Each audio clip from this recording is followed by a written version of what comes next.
So today I would like to speak about Fulani culture. This culture is very important in West Africa.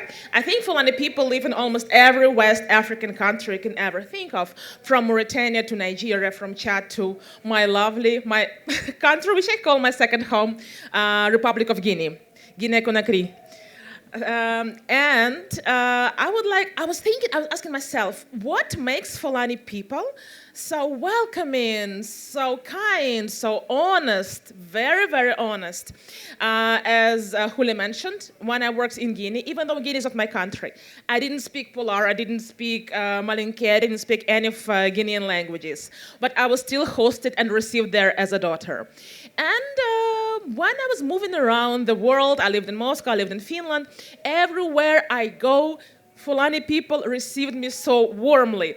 It is not in my speech here, but a little story. When I worked in Moscow, my very good friend was Mohammed Ba, a Guinean young gentleman. He moved to New York. And when he knew that my husband and I were planning to move to America, he was asking me every day, Teresa, what can I do for you? I live in New York. I know that you'll be living in Columbus. What can I do for you? And with the network of his Guinean friends, he was able to link me to some Guineans here in Columbus. And the moment my foot stood on American soil, Guinean Mohammed Ba picked me up in New York airport. He showed me around New York. The moment we came to Columbus, Ohio, another Guinean person, Bashar, picked us up in the airport. We were so tired, so exhausted. You can imagine how long it is to fly from Moscow to New York and then to Columbus. Hours and hours and hours in the sky, in the airports, when everything seems strange. New language, new country, new airports, new everything, but same Guinean kindness, openness. That is how America met us, with Fulani people in New York and in Columbus. Now, let me get back to my speech. And I was asking, what makes Fulani people so unique? What is this behind Fulani virtues and values? And only recently I learned about Pulaagam. Pulaagam, yes, I learned about this a couple of weeks ago. Can you imagine? I've been living for 36 years. I've been friends with Guineans for 26 years. And only a couple of weeks ago, I learned what is Pulaagam. So Pulaagam is a cultural code, unwritten laws that every Fulani people carries inside them, from Mauritania to Nigeria, from Chad to Guinea. And Pulaagam I will list some of the virtues that are among the Pulaagam. Simtende, modesty. Those who are friends with Fulani people, you know how modest and shy Fulani people are. It's called Simtende. Munyal, patience. Very important virtue in every day, in every life situation. Endam, kindness. I was giving you an example of how, yes. Ngorgu, courage. Nedaku, dignity. And I will share a couple of proverbs, Fulani proverbs from Gombe in Nigeria, that depict these virtues.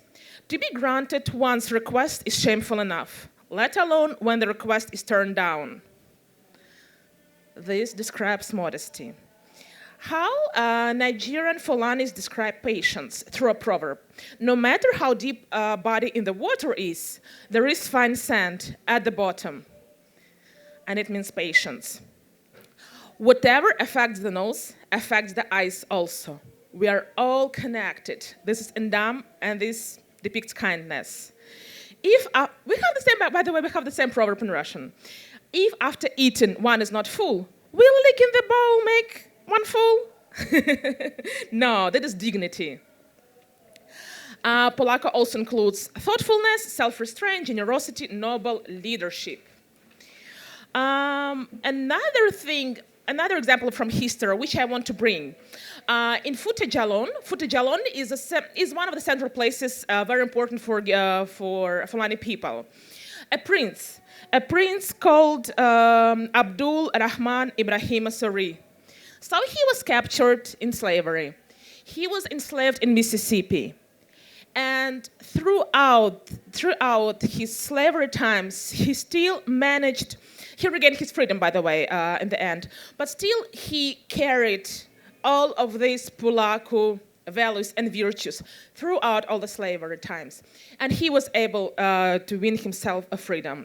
So Abdur Rahman's life proves that Pulaku is not only a moral code, it's resistance, it's identity, it's survival.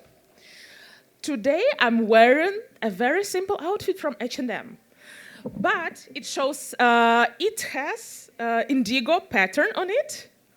Who has lived in West Africa remember what indigo is? Indigo is a very important cultural element of West Africans, including Fulani people. And it means maturity, wisdom, and respect. This shows us how Guinean culture is shaping world's culture, even such a big giant as H&M.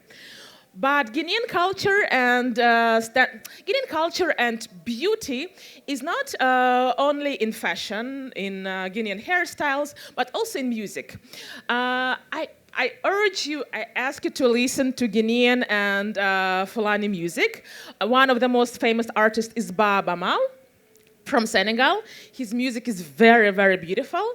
Another artist that I want to mention, of course, Habi. Yes, where is my other artist? Oh, Ali Farka Touré, of course. Ali Farka Touré. He's a very known singer and kora player. Please, when you go back home, please download this music. Please reach out to me. I'll share other artists, other Fulani artists.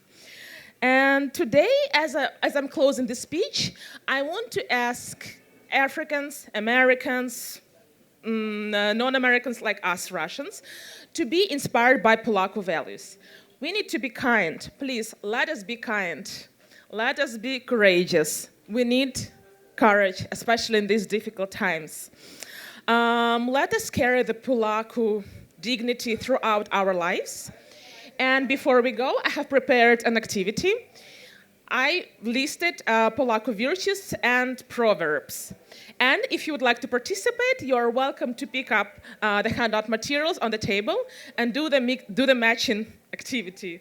I'll be very happy to see who was listening to my speech carefully, who has captured what I was saying. And I really want to thank Hule Chiam. Thank you very much for letting me speak today. Thank you very much, Lynn Tramonte, for inviting me as well. Thank you very much, Habi. And thank you all for being here to celebrate Fulani heritage and culture.